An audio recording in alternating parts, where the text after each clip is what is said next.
I've had some questions about my grow room, and so I thought I'd give a quick tour. This is my salad bins. It's a deep water culture with a a sunburst HO lighting.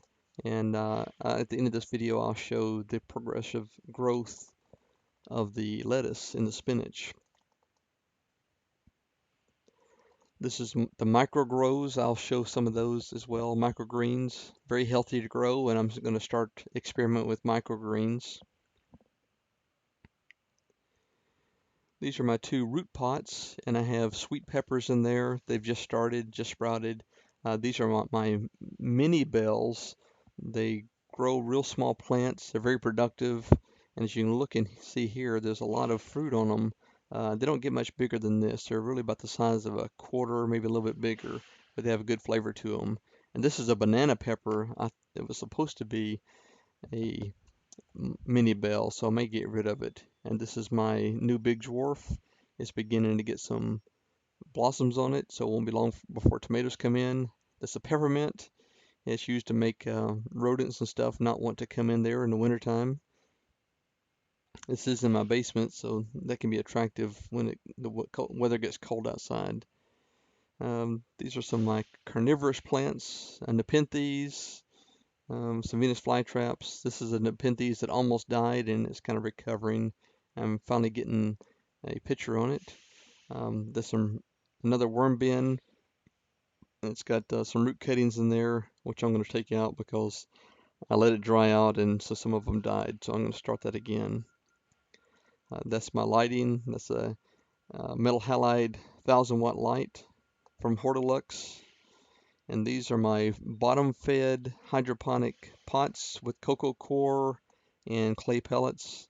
I have two tomato plants. I have a Bonnie, actually two Bonnies. One of them's going to come out though. Um, Bonnie tomato, and this is a Black Prince. And these two over here, I'm going to experiment by trying to grow some green beans and see how those do. That's my little herb garden. Got 3 different herbs in there for cooking. It's my strawberries. Had a little bit of an infection, which I'll show at the end of this video. I got some spider mites in there, and so I had to prune the leaves back and spray it with Azamax. And this is my tank. This is where I keep my hydroponic solution that's feeding these 4 bottom-fed pots. There's my heater.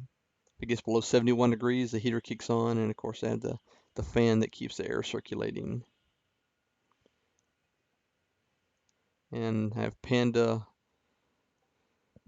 film around. Started off with some Mylar, changed to Panda film because it's better reflective and it lasts longer.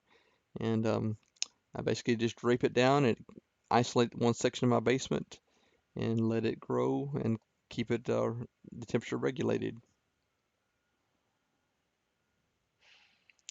Sorry about the camera jumping around a little bit here.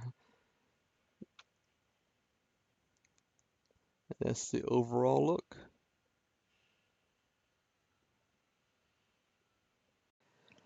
This is my hydroponic lettuce over a 10-day period. You can see it takes a little bit of time to get established, but then it suddenly starts really breaking forth with a lot of growth.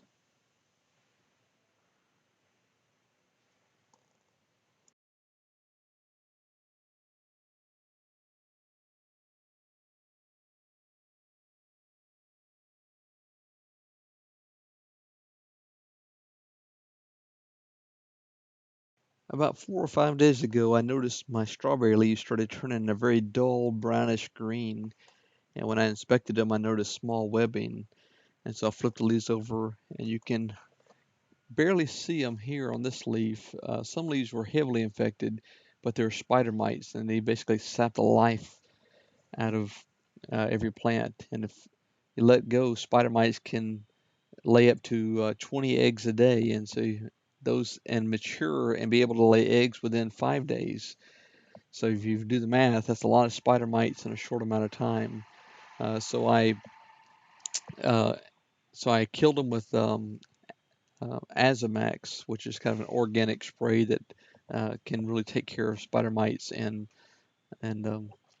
white flies. I had some white flies in there as well, which squash attracts white flies, so that's why I took my squash plants out of the grow room. So I trimmed off all the leaves and sprayed, and uh, about 3 days from the time of spraying, I have to spray again to catch the eggs as they hatch and begin the life cycle again. So probably about 3 sprayings to get rid of the spider mites.